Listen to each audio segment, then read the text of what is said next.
ಆತ್ಮೀಯರೇ ನಮಸ್ಕಾರ. ಹಾಗಿದ್ರಿ ಇಬ್ಬರ ಜಗಳ ಮೂರನೆಯವನಿಗೆ ಲಾಭ. ನೋಡಿ, ದಾವಣಗೆರೆ ಹಾಗೂ ಬಾಗಲಕೋಟೆ ಎರಡೂ ಕ್ಷೇತ್ರಗಳಲ್ಲೂ ಸಹ ಇಬ್ಬರ ಜಗಳ ಮೂರನೆಯವನಿಗೆ ಲಾಭ ಅಂತ ಆಗೋಗ್ಬಿಟ್ಟಿದೆ. ನೋಡಿ, ಸೂಕ್ಷ್ಮವಾಗಿ ಗಮನಿಸಿ. ನಾನು ಹೇಳ್ತಾ ಇರೋದು ಮೂರನೇವನಿಗೆ ಲಾಭ ಆಗುತ್ತೆ, ಆಗಬಹುದು ಅಂತಲ್ಲ, ಆಗಿ ಹೋಗಿ ಬಿಟ್ಟಿದೆ ಅಂತಿದ್ದೀನಿ. ನೋಡಿ, ಮೂರನೇವನಿಗೆ ಲಾಭ ಆಗಿದೆ ಅಂತ ನಾನು ಹೇಳ್ತಾ ಇದ್ದೀನಿ ಅಂದರೆ ಅದು ಹೆಂಗೆ ಹೇಳಬೇಕಲ್ಲ. ಮೂರನೇವನಿಗೆ ಯಾರು ಲಾಭ ಮಾಡಿಕೊಡ್ತಾ ಇದ್ದಾರೆ? ಅದು ದಾವಣಗೆರೆಯಲ್ಲಿ ಯಾರಿಂದ ಲಾಭ ಆಗ್ತಾ ಇದೆ, ಬಾಗಲಕೋಟೆಯಲ್ಲಿ ಯಾರಿಂದ ಲಾಭ ಆಗ್ತಾ ಇದೆ? ಇದೇನು ಟಿಕೆಟ್ ಹಂಚಿಕೆಯಲ್ಲಿ ಆಗ್ತಾ ಇರುವಂಥ ಲಾಭವೋ, ಅಥವಾ ಏಪ್ರಿಲ್ 9ನೇ ತಾರೀಕು ಬರುತ್ತಲ್ಲ ರಿಸಲ್ಟು, ಫೈನಲ್ ರಿಸಲ್ಟ್ ಬೈ ಎಲೆಕ್ಷನ್ದು, ಅದರಲ್ಲಿ ಆಗ್ತಾ ಇರುವಂಥ ಲಾಭವೋ? ಮೂರನೇವನಿಗೆ ಲಾಭ ಆಗುತ್ತೆ ಅಂದರೆ ಹೆಂಗೆ ಲಾಭ ಆಗುತ್ತೆ? ಎಸ್, ಇದೇ ವಿವರವನ್ನು ಕೊಡೋ ಸಲುವಾಗಿ ನಾನು ಬಂದಿದ್ದೇನೆ. ಆತ್ಮೀಯರೇ, ವಾರ್ತೆ ವಿಶೇಷ ಕಾರ್ಯಕ್ರಮಕ್ಕೆ ಸ್ವಾಗತ. ನಾನು ವೀರೇಂದ್ರ ಉಪ್ಪುಂದ. ನೋಡಿ, ಈ ಸ್ಟೋರಿಲಿ ನಾನು ದಾವಣಗೆರೆ ಹಾಗೂ ಬಾಗಲಕೋಟೆ ಎರಡೂ ವಿಧಾನಸಭಾ ಕ್ಷೇತ್ರಗಳ ಉಪಚುನಾವಣೆಯ ಹಿನ್ನೆಲೆಯಲ್ಲಿ ಬಹಳ ವಿಭಿನ್ನವಾದ ಆಯಾಮದಲ್ಲಿ ವಿಶ್ಲೇಷಣೆಯನ್ನು ಕೊಡ್ತಾ ಇದ್ದೀನಿ. ಕಡ್ಡು ತುಂಡು ಮಾಡಿದಷ್ಟು ಅಕ್ಯುರೇಟ್ ಆಗಿ, ಅಷ್ಟೇ ಸ್ಪಷ್ಟವಾಗಿ, ಅಷ್ಟೇ ಖಡಕ್ಕಾಗಿ ಹೇಳ್ತಾ ಇದ್ದೀನಿ. ಎರಡೂ ಕ್ಷೇತ್ರದಲ್ಲೂ ಇಬ್ಬರ ಜಗಳ ಮೂರನೇವನಿಗೆ ಲಾಭ. ಮೊದಲನೇದಾಗಿ ದಾವಣಗೆರೆ ದಕ್ಷಿಣ ವಿಧಾನಸಭಾ ಕ್ಷೇತ್ರದಲ್ಲಿ ಹೇಗೆ ಇಬ್ಬರ ಜಗಳ ಮೂರನೇವನಿಗೆ ಲಾಭ ಆಗ್ತಿದೆ ಅನ್ನೋದನ್ನು ಹೇಳ್ತೀನಿ. ಆಗಿದೆ ಇನ್ಫ್ಯಾಕ್ಟ್. ನೋಡಿ, ಇಬ್ಬರ ಜಗಳ ಮೂರನೇವನಿಗೆ ಲಾಭ ಎರಡು ಪಕ್ಷದಲ್ಲೂ ಆಗ್ತಿದೆ ದಾವಣಗೆರೆಯಲ್ಲೇ. ಮೊದಲು ಕಾಂಗ್ರೆಸ್ ಅದು ಹೆಂಗಾಗ್ತಿದೆ ಅಂತ ನೋಡೋಣ.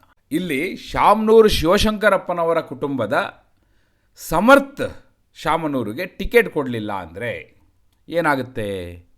ಆಗ ಅಲ್ಪಸಂಖ್ಯಾತರು ಸುಮ್ಮನೆ ಇರ್ತಾರ? ಅರೆ, ಅಲ್ಪಸಂಖ್ಯಾತರು ಕಾಂಗ್ರೆಸ್ ಅಂದ್ಬಿಟ್ಟು ಮತ್ತೆ ಯಾರಿಗ್ರೆ ಓಟ್ ಹಾಕ್ತಾರೆ? ಅವ್ರು ಹಾಕೋದೇ ಅವರಿಗಲ್ವಾ ಅಂತ ನೀವು ಹೇಳ್ಬೋದು. ಆದರೆ ಅಲ್ಲೊಂದು ಕಹಾನಿ ಮೇ ಟ್ವಿಸ್ಟ್ ಹೇ. ಈ ಬಾರಿ OYC ಪಕ್ಷ, SDPI ಹಾಗೂ GB ವಿನಯ್ ಕುಮಾರ್, ಈ ಮೂವರು ಕೂಡ ಒಂದು ವೇಳೆ ಮುಸಲ್ಮಾನರಿಗೆ ಈ ಬಾರಿ ದಾವಣಗೆರೆ ದಕ್ಷಿಣದಲ್ಲಿ ಟಿಕೆಟ್ ಕೊಡಲಿಲ್ಲ ಅಂದರೆ ಈ ಮೂವರ ನಡುವೆಯೂ ಕೂಡ ವೋಟ್ ಹರಿದು ಹಂಚಿ ಹೋಗಲಿದೆ. ಈಗ ಇಲ್ಲಿವರೆಗೂ ಕಾಂಗ್ರೆಸ್ಸಿಗೆ ಮುಸ್ಲಿಂ ವೋಟರ್ಸ್ ಎಲ್ಲ 100% ಹಾಕ್ತಾರೆ ಅಂತ ಇತ್ತಲ್ಲ, ಈ ಬಾರಿ ಆ ರೀತಿ ಆಗಲ್ಲ. 100% ಕಾಂಗ್ರೆಸ್ಸಿಗಂತೂ ಹೋಗಲ್ಲ. ಯಾಕಂದರೆ ಅತಿ ಹೆಚ್ಚು ಸಂಖ್ಯೆಯಲ್ಲಿ ಯಾವ ಕ್ಷೇತ್ರದಲ್ಲಿ ಮುಸಲ್ಮಾನರಿದ್ದಾರೋ ಅದೇ ಕ್ಷೇತ್ರದಲ್ಲಿ ನಾವು ಕೇಳಿದ್ರೂ ಕೂಡ ಟಿಕೆಟ್ ಕೊಡಲಿಲ್ಲ.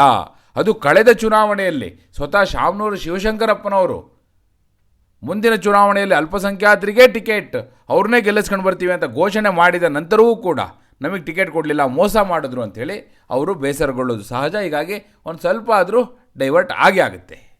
ಅವರು ನೇರವಾಗಿ BJPಗೆ ಓಟ್ ಹಾಕದೇ ಇರ್ಬೋದು, ಆದರೆ GB ವಿನಯ್ ಕುಮಾರಿಗೆ ಹಾಕ್ಬೋದು, OYC ಪಾರ್ಟಿಗೆ ಹಾಕ್ಬೋದು, SDPIಗೆ ಹಾಕ್ಬೋದು. ಅದ್ರ ಹೊಡೆತ ಯಾರಿಗೆ? ಕಾಂಗ್ರೆಸ್ಸಿಗಲ್ವಾ? ಕಾಂಗ್ರೆಸ್ಸಿಗೆ ಹೊಡೆತ ಆಯಿತು ಅಂದರೆ ನೇರ ಲಾಭದಾರ ಯಾರು? ನೇರವಾಗಿ ಲಾಭ ಪಡೆಯೋದು BJP. ಅದೇ ಕಾರಣಕ್ಕಾಗಿ ನಾನು ಹೇಳಿದ್ದು ಇಬ್ಬರ ಜಗಳ ಮೂರನೇವನಿಗೆ ಲಾಭ ಅಂಥೇಳಿ. ಇದು ದಾವಣಗೆರೆ ದಕ್ಷಿಣದಲ್ಲಿ. ಇದು ನಂಬರ್ 1.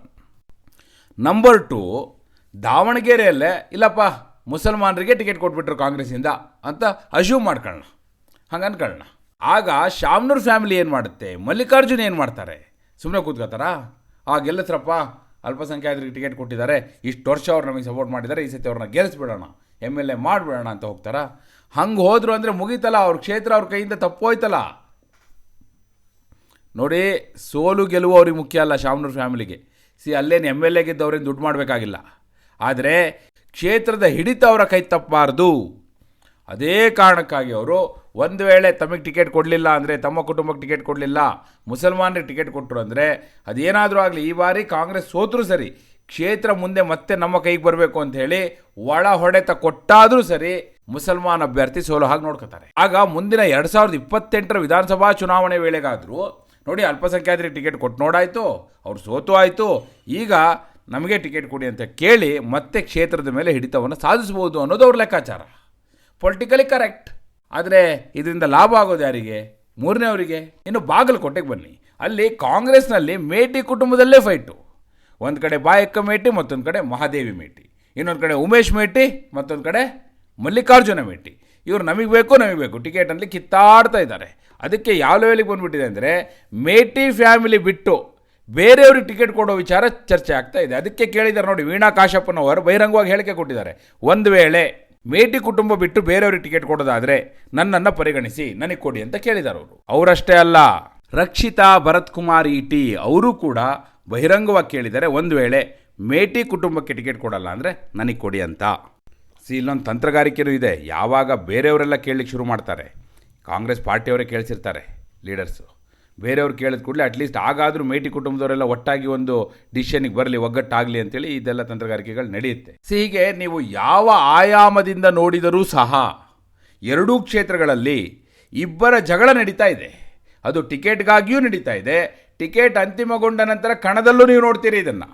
ಯಾಕಂದರೆ ಯಾರಿಗೇ ಟಿಕೆಟ್ ಕೊಟ್ಟರು ಇನ್ನೊಂದು ಬಣದವರಿಗೆ ಸಮಾಧಾನ ಆಗಲ್ಲ.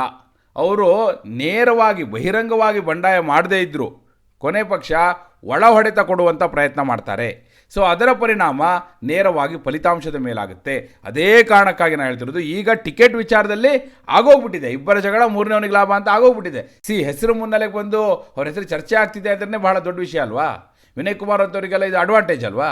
ಆ ದೃಷ್ಟಿಯಿಂದ ನೋಡೋದಾದರೆ ಇವನ್ ವೀಣಾ ಕಾಶ್ಯಪ್ನವರಾಗಲಿ, ರಕ್ಷಿತಾ ಇಟ್ಟೆ ಆಗಲಿ, ಅವರಿಗೆಲ್ಲ ಅಡ್ವಾಂಟೇಜ್ ಅಲ್ವೇನ್ರಿ ಇವೆಲ್ಲ. ಸೊ ಆ ದೃಷ್ಟಿಯಿಂದ ಅವರಿಗೆಲ್ಲ ಲಾಭ ಆಗೋಗ್ಬಿಟ್ಟಿದೆ. ರಿಸಲ್ಟ್ ಮೇಲೂ ಕೂಡ ಇದು ಪರಿಣಾಮ ಬೀರುತ್ತೆ ಅಲ್ವಾ. ನೀವೇನಂತೀರಿ? ಈ ಬಾರಿ ಎರಡೂ ಕ್ಷೇತ್ರಗಳ ಬೈ ಎಲೆಕ್ಷನ್ ಟಿಕೆಟ್ ಹಾಗೂ ರಿಸಲ್ಟ್ನಲ್ಲಿ ಇಬ್ಬರ ಜಗಳ ಮೂರನೇವರಿಗೆ ಲಾಭ ಆಗುತ್ತಾ ಇಲ್ವಾ? ದಾವಣಗೆರೆಯಲ್ಲಿ ಲಾಭ ಪಡೆಯುವ ಮೂರನೇವರು ಯಾರು ಹಾಗೂ ಬಾಗಲಕೋಟೆಯಲ್ಲಿ ಲಾಭ ಪಡೆಯುವ ಮೂರನೇವರು ಯಾರು? ನಿಮ್ಮ ಅಭಿಪ್ರಾಯವನ್ನು ಕಮೆಂಟ್ ಮೂಲಕ ತಿಳಿಸಿ. ಹಾಗೆ ನೀವಿನ್ನು ವಾರ್ತೆ ಚಾನಲ್ನ ಸಬ್ಸ್ಕ್ರೈಬ್ ಮಾಡಿಲ್ಲ ಅಂದರೆ ಈಗಲೇ ಸಬ್ಸ್ಕ್ರೈಬ್ ಮಾಡಿ. ಧನ್ಯವಾದ.